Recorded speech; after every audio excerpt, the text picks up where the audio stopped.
दोस्तों, आज हम आपको लेकर चलने वाले हैं उस देश में जहां धरती पर भगवान ने जन्म लिया था, जहां पहाड़ आसमान से बातें करते हैं और जहां आज भी एक कुंवारी कन्या को देवी के रूप में पूजा जाता है। जी हां दोस्तों, हम बात कर रहे हैं नेपाल की, उस रहस्यमयी देश की जो कभी किसी का गुलाम नहीं बना, जहां की हवा में है संस्कृति की महक और जहां की धरती पर खड़ा है दुनिया का सबसे ऊंचा पर्वत माउंट एवरेस्ट। यह देश अपने अद्भुत पर्वतों, जीवित देवी की परंपरा और रहस्यों से भरी संस्कृति के लिए पूरी दुनिया में जाना जाता है। तो चलिए दोस्तों, तैयार हो जाइए एक अनोखे सफर के लिए, जहां इतिहास भी जिंदा है और परंपराएं भी अनोखी, क्योंकि आज हम जा रहे हैं नेपाल, वो देश जो खुद में एक रहस्य, एक कहानी और एक अद्भुत अनुभव समेटे हुए है। हिमालय की बर्फीली हवा और मंदिर की घंटियों की ध्वनि सुनाई देती है। तो दोस्तों, सीट बेल्ट बांध लीजिए, क्योंकि हमारा सफर अब शुरू होता है नेपाल की ओर। लेकिन उससे पहले एक छोटी सी रिक्वेस्ट है। अगर आपको यह वीडियो पसंद आए तो इसे लाइक जरूर करें, अंत तक देखें और अपने दोस्तों के साथ शेयर भी करें।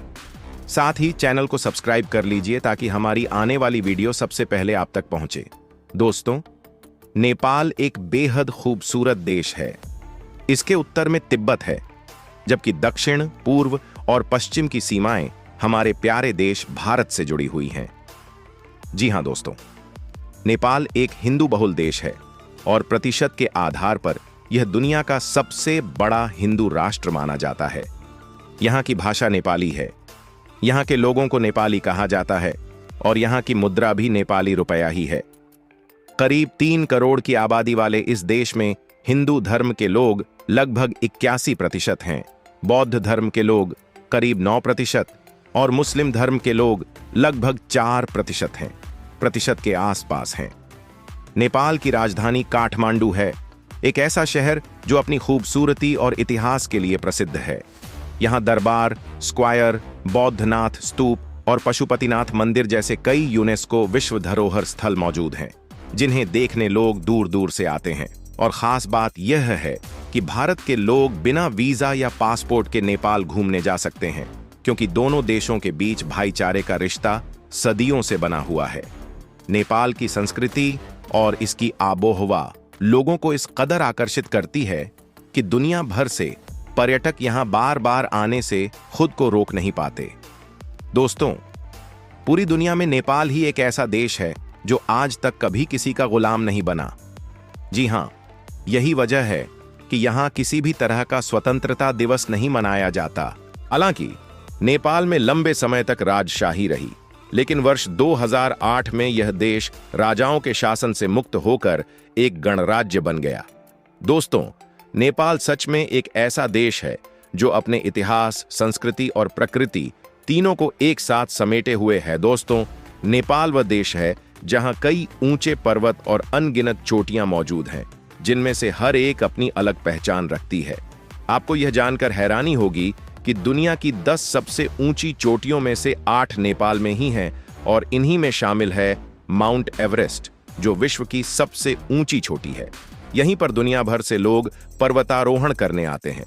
दोस्तों, शायद आपको यह जानकर और भी आश्चर्य होगा कि नेपाल में आज भी ऐसी परंपरा है जहां महिलाएं एक साथ कई पुरुषों से विवाह कर सकती हैं।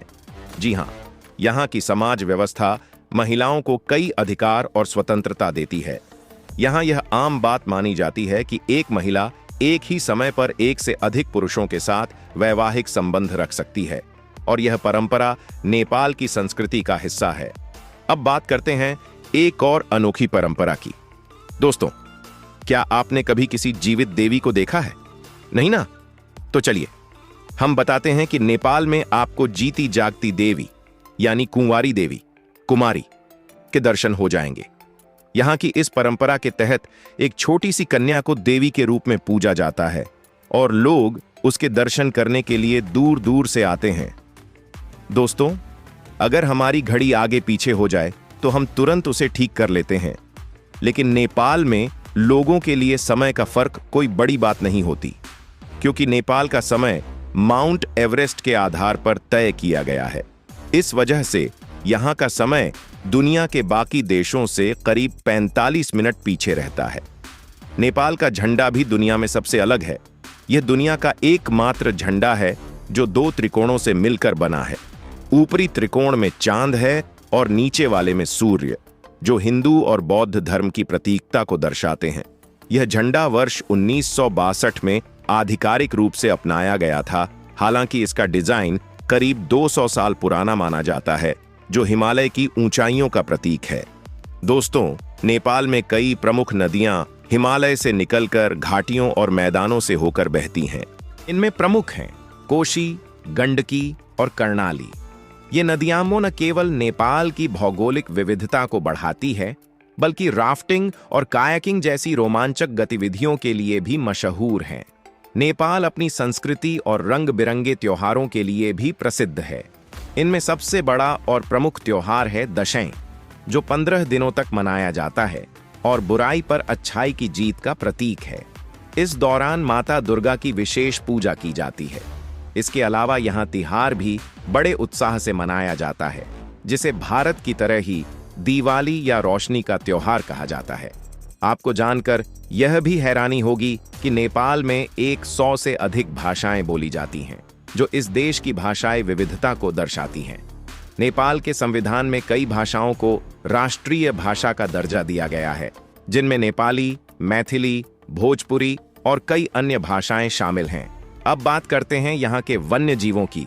नेपाल में जैव विविधता बेहद समृद्ध है। यहाँ बंगाल टाइगर, एक सिंग वाला गैंडा, हिम तेंदुआ, लाल पांडा और गंगा डॉल्फिन जैसी दुर्लभ और लुप्तप्राय प्रजातियां पाई जाती हैं। अगर हम नेपाल के भोजन की बात करें तो यहाँ मांसाहार आम बात है। लोग चाउमीन और फास्ट फूड तो खाते ही हैं, लेकिन यहाँ का सबसे पारंपरिक और प्रिय भोजन है दाल भात, जिसे लगभग हर नेपाली रोज खाता है। यहाँ की दाल में मसालों की खुशबू और स्वाद का अपना ही अलग रंग होता है। नेपाल में घूमने के लिए भी अनगिनत जगहें हैं। यहाँ की कई साइटें यूनेस्को की वर्ल्ड हेरिटेज साइट्स में शामिल हैं। काठमांडू की झीलें, घाटियां और पहाड़ इस देश की खूबसूरती में 4 चांद लगाते हैं। दोस्तों, पशुपतिनाथ मंदिर के बारे में तो आपने जरूर सुना होगा। यह नेपाल की शान है और भगवान शिव के 8 प्रमुख धामों में से एक माना जाता है। इस मंदिर में चारों ओर चांदी के दरवाजे लगे हैं और सावन के महीने में इसका अद्भुत नजारा हर भक्त के दिल को छू लेता है। इसके अलावा नेपाल में कई स्टूपास बने हुए हैं, जिन्हें गौतम बुद्ध की आंखें भी कहा जाता है। ये नेपाल की धार्मिक और आध्यात्मिक पहचान को दर्शाते हैं। लुम्बिनी नेपाल का एक महत्वपूर्ण पर्यटन स्थल है और गौतम बुद्ध का जन्म स्थान है।